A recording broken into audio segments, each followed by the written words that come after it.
NaSCO3 वो क्या है बेसिकली आपका यहाँ पे मेटल हाइड्रोजन कार्बोनेट है।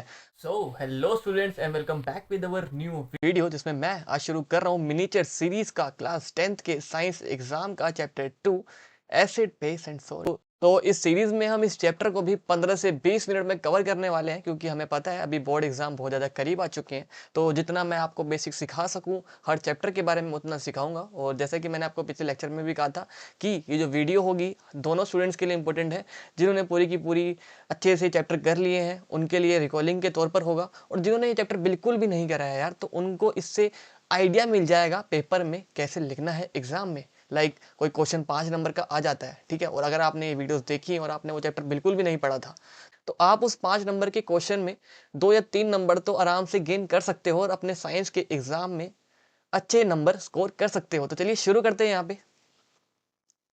तो हाँ, मैं आपको बताना भूल गया कि वापस से कि मैं यहाँ पे ओसवाल की सीरीज के फ्लो चार्ट यूज़ कर रहा हूँ यहाँ पर। तो अगर आपको भी ये जितने भी फ्लो चार्ट है हर चैप्टर के चाहिए, तो मैंने अपने ये सारे के सारे ओसवाल की पीपीटी जितनी भी है मेरे पास, वो मैंने अपनी की सारी पीपीटी अपने यहाँ पर टेलीग्राम चैनल पर डाल दी है। और अगर आपको टेलीग्राम चैनल ज्वाइन करना है तो डिस्क्रिप्शन में उसका लिंक है, वहाँ पे जाइए और ज्वाइन कीजिए। तो चलिए शुरू करते हैं इस चैप्टर को। तो सबसे पहले इस चैप्टर के अंदर दो चीज़ें बहुत ज़्यादा इंपॉर्टेंट है, एसिड एंड बेसिस। तो आपको एसिड एंड बेसिस के यहाँ पे केमिकल एंड फिजिकल प्रॉपर्टीज अच्छे से जाननी होंगी। तो चलिए शुरू करते हैं यहाँ पर। सबसे पहले हम यहाँ पे फिजिकल प्रॉपर्टीज देखेंगे इधर, किसकी, एसिड्स की। सबसे पहले याद रखना कि भाई टेस्ट में एक एसिड कैसा होता है। टेस्ट में एसिड थोड़ा सा खट्टा होता है। अब भाई क्वेश्चन ये उठता है कि यार एसिड है, यार हमने एसिड को टेस्ट कैसे किया होगा। तो भाई कुछ ऐसे भी एसिड होते हैं जिनका जो पीएच लेवल होता है वो कम होता है, ठीक है, इतने भी ज़्यादा एसिडिक नहीं होते वो। एग्जाम्पल में नींबू हो गया, आप नींबू को डेली लाइफ में यूज़ करते हैं। आपका टमाटर हो गया, ठीक है, टमाटर में भी आपका टार्टरिक एसिड प्रेजेंट होता है, तो वो भी एक एसिडिक ही है, वो भी एक एसिड ही है, ठीक है। तो वो सारे के सारे बेसिकली कैसे होते हैं, खट्टे होते हैं ना। तो हमने वैसे ही यहाँ पे उनका टेस्ट चेक किया है। सेकंड देखते हैं यहाँ पे कि भाई जब भी आप किसी एसिड को, ठीक है, बेसिकली एक लिटमस पेपर होता है, ठीक है, तो अलग अलग कलर के होते हैं, ठीक है। जब भी आप ब्लू लिटमस पेपर को ना यहाँ पर एसिड के अंदर डालोगे तो वो रेड में कन्वर्ट हो जाएगा, ठीक है। सेकंड पॉइंट आपका यही कहता है क्या, कि आपका जो ब्लू लिटमस पेपर है जब भी आप उसको एसिड में डालोगे तो वो रेड में कन्वर्ट हो जाएगा। दूसरा भाई याद रखना कि जो आपका एसिड है वो H+ आयंस एक्वस सॉल्यूशंस में देता है, ठीक है, तीसरा पॉइंट। एंड फोर्थ यही है भाई कि आपका एसिड एक्वस सॉल्यूशन में इलेक्ट्रिसिटी कंडक्ट करता है, ठीक है। और याद रखना कि आपका बेस भी कंडक्ट करता है इलेक्ट्रिसिटी एक्वस सॉल्यूशन में। अब देख लेते हैं यहाँ पे बेसिकली बेस की क्या क्या फिजिकल प्रॉपर्टीज हैं, ठीक है। सबसे पहला क्या, कि भाई वो कड़वा होता है टेस्ट में, ठीक है। दूसरा देखते हैं भाई कि भाई जितना भी आपका रेड लिटमस पेपर है ना वो उसे ब्लू में कन्वर्ट कर देगा, ठीक है। ये आपका सेकंड पॉइंट है, बेसिकली फिजिकल प्रॉपर्टीज है यहाँ पे बेसिक की। थर्ड, आपका ये OH- आयंस देता है एक्वस सोल्यूशन में, कौन, बेस। एंड फोर्थ वही सेम टू सेम कि एक्वस सोल्यूशन में ये भी इलेक्ट्रिसिटी कंडक्ट करता है। अब देखते हैं यहाँ पे हम केमिकल प्रॉपर्टीज एसिड्स की क्या क्या होती हैं भाई। ये बहुत ज्यादा इंपॉर्टेंट है इधर। यहाँ पे सबसे पहले देख सकते हो क्या लिखा हुआ है कि भाई जो मेटल्स होते हैं ना, जब भी रिएक्ट करते हैं एसिड्स के साथ तो वो यहाँ पे आपकी हाइड्रोजन गैस देते हैं। एग्जाम्पल में देखते हैं यहाँ पे आपके पास HCl था, ठीक है, HCl को आपने यहाँ पे जिंक में डाल दिया।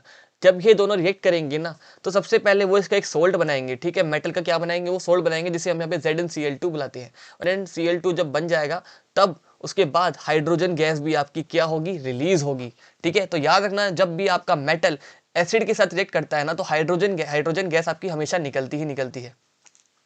सेकंड देख लेते हैं यहाँ पे आपका कि भाई मेटल कार्बोनेट, ठीक है, जब भी कोई मेटल कार्बोनेट हो गया या फिर मेटल हाइड्रोजन कार्बोनेट हो गया, क्या क्या बोला मैंने, मेटल कार्बोनेट और मेटल हाइड्रोजन कार्बोनेट, आपका जब भी एसिड का रिएक्ट करता है तो वो CO2 लिबरेट करता है। इधर एग्जांपल में देख लेते हैं, HCl ले लिया हमने यहाँ पर, ठीक है। Na2CO3 ये क्या है आपका, बेसिकली ये मेटल, Na क्या है बेसिकली, सोडियम क्या है बेसिकली यहाँ पे आपका मेटल है, ठीक है। जब भी उसका कार्बोनेट, अब Na2CO3 बेसिकली क्या है, मेटल कार्बोनेट। अगला देख लेते हैं हम यहाँ पे आपका कि आपका जो HCl होगा, ठीक है, वो जब मेटल हाइड्रोजन कार्बोनेट के साथ रिएक्ट करेगा, एग्जांपल में NaSCO3 वो क्या है बेसिकली आपका यहाँ पे मेटल हाइड्रोजन कार्बोनेट है, तब भी वो CO2 को रिलीज करेगा। तो ये आपके दो एग्जांपल थे केमिकल प्रॉपर्टीज के, जब भी आपका एक एसिड मेटल कार्बोनेट या फिर मेटल हाइड्रोजन कार्बोनेट के साथ चेक करता है। अब आगे देख लेते हैं हम यहाँ पर अगला है आपका कि भाई जब भी आपके सर्टेन मेटल ऑक्साइड्स होता है, जब भी आपका यहाँ पे मेटल ऑक्साइड बेसिकली एसिड का रिएक्ट करता है ना, तो वो सोल्ट एंड वाटर देता है। क्या देता है? सोल्ट एंड वाटर देता है। एग्जांपल में मेटल ऑक्साइड हो गया कोई भी, है ना, वो एसिड का रिएक्ट करेगा तो सोल्ट एंड वाटर देगा। अब इसके एग्जाम्पल क्या क्या हो सकते हैं? इसका एग्जाम्पल हो सकता है कि भाई हमारे पास HCl था, ठीक है, क्या था? HCl, और Na2O था। क्या था? Na2O था। जब भी दोनों ये रिएक्ट करेंगे ना तो बेसिकली H2O, ठीक है, और NaCl बनाएंगे। अब यहाँ पे H2O क्या है? बेसिकली यहाँ पे H2O वाटर है, और NaCl क्या है? NaCl तो सभी जानते हैं भाई, नमक होता है, टेबल सॉल्ट है, कॉमन सॉल्ट है, तो बेसिकली वो क्या है? यहाँ पे सॉल्ट है, ठीक है। तो अभी आपको समझ आ गए होंगे सारे के सारे केमिकल प्रॉपर्टीज एसिड्स की। अब बात कर लेते हैं यहाँ पे बेस की केमिकल प्रॉपर्टीज क्या क्या होती हैं। तो पहला, जब भी आपका एक एल्कलाई, अब एल्कलाई और बेसिक में फर्क क्या है? दोनों सेम ही होते हैं, ज़्यादा डिफरेंस नहीं होता इन दोनों में। एल्कलाइन को ही हम यहाँ पे बेस बुलाते हैं, ठीक है। तो जब भी पेपर में अगर एल्कलाई लिखा है तो उसे आप बेस से कंपेयर कर सकते हो। तो यहाँ पे देख लो आप, एल्कलाई जब रिएक्ट करता है यहाँ पे मेटल के साथ तो हाइड्रोजन गैस रिलीज करता है। एग्जाम्पल में आपका NaOH, NaOH क्या है? बेसिकली एक बेस है, ठीक है। जब भी वो मेटल के साथ रिएक्ट करेगा, जिंक क्या था? हमने पहले भी पढ़ा था कि जिंक क्या था। बेसिकली यहाँ पे जिंक आपका मेटल है, तो वो यहाँ पे आपका हाइड्रोजन गैस लिबरेट करेगा, ठीक है।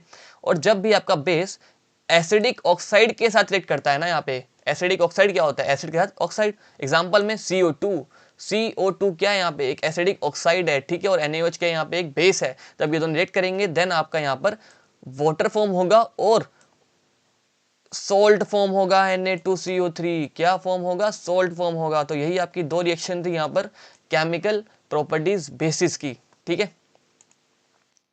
अब बात कर लेते हैं हम यहाँ पर पीएच क्या होता है भाई।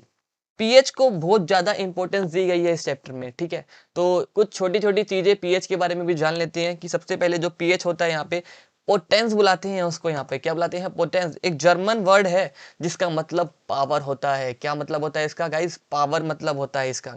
अब याद रखना भाई, जैसे इस यहाँ पे लिखा भी हुआ है कि पीएच हमेशा हम उसे H+ आयन से डिनोट करते हैं। याद रखना, इसको हम OH आयन से डिनोट बिल्कुल भी नहीं करते, ठीक है। पीएच का मतलब ही बेसिकली यहाँ पे H+ आयन्स है, ठीक है। जिसमें H+ आयन्स ज्यादा होंगे तो वो एसिडिक होगा, जिसमें H+ आयन्स कम होंगे वो बेसिकली बेस होगा। तो ऐसे ही हम यहाँ पे पीएच से एसिडिक और बेसिक चीजें निकालते हैं।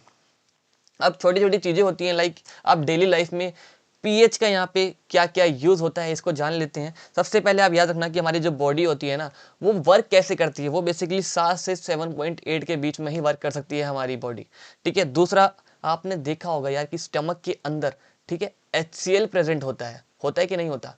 तो आप जाइए और कमेंट में लिखिए कि HCl आपके स्टमक में क्यों प्रेजेंट होता है, ठीक है। जितने भी आपके क्लास 10 के स्टूडेंट्स मेरे को देख रहे हैं वो जाके कमेंट्स में लिखे कि भाई HCl यूज क्यों होता है यहाँ, पहली बात तो। और दूसरा, यूज होता है तो आपके स्टमक को क्यों नहीं कुछ भी यहाँ पर होता है, ठीक है। तो बेसिकली यहाँ पे जो भी HCl है ना आपका स्टमक के अंदर, उसकी जो रेंज होती है वो 1.3 से 3.0 तक होती है। सोच लो कितना ज्यादा एसिडिक होगा आपका स्टमक, ठीक है। अगला सुन लो कि आपने देखा होगा कि यार आपके जो दांत होते हैं उसमें कैविटी लग जाती है। तो जब जो कैविटी लगती है उस टाइम, ठीक है, आपके दांतों का जो पीएच होता है वो कितना होता है? वो बेसिकली होता है यहाँ पे आपका 5.5 से कम, ठीक है। छोटे छोटे जो चीजें हैं ये आपकी MCQ में आ सकती हैं बोर्ड एग्जाम में। तो आप जितना ज्यादा इसको देखोगे और जितना ज्यादा इसको समझोगे उतनी जल्दी आप इस चैप्टर को रिवाइज कर सकते हो। तो अभी आपको समझ आ गया होगा कि पीएच क्या है। यहाँ पर कि ऊपर थोड़ा सा छोटा सा एक डायग्राम दे रखा है यहाँ पर, जो बहुत ज्यादा इंपॉर्टेंट है। इससे आप पता कर सकते हो कि भाई देखो H+ आयंस आपके, ठीक है, H+ आयंस आपके कहाँ इंक्रीज हो रहे हैं बेसिकली। जैसे मैंने आपको बनाया यहाँ पर, ये H+ आयंस आपकी इंक्रीज हो रही हैं 0 से लेके 7 तक, ठीक है। 7 से लेके 0 तक यहाँ पे इंक्रीज हो रहे हैं। H+ आयंस के नहीं हो रहे हैं, ठीक है। और OH आयंस आपके यहाँ पे कहाँ इंक्रीज हो रहा है, ठीक है। 7 से लेके 14 तक आपकी OH- आयंस इंक्रीज हो रहे हैं। तो OH- आयंस जब भी इंक्रीज होंगे तो वो चीज आपकी बेसिक होगी। और जब भी आपके H+ आयंस यहाँ पे इंक्रीज होंगे देन आपकी वो चीज एसिडिक होगी, ठीक है। और याद रखना कि जब भी वो कोई चीज अगर साथ में हुई तो वो न्यूट्रल होगी। एग्जांपल में वाटर हो गया, ठीक है। क्या हो गया गाइस? वाटर हो गया। अब आपने सारी की सारी chemical properties and physical properties समझ ली होंगी यहाँ पर, बेस की एंड एसिडिक की।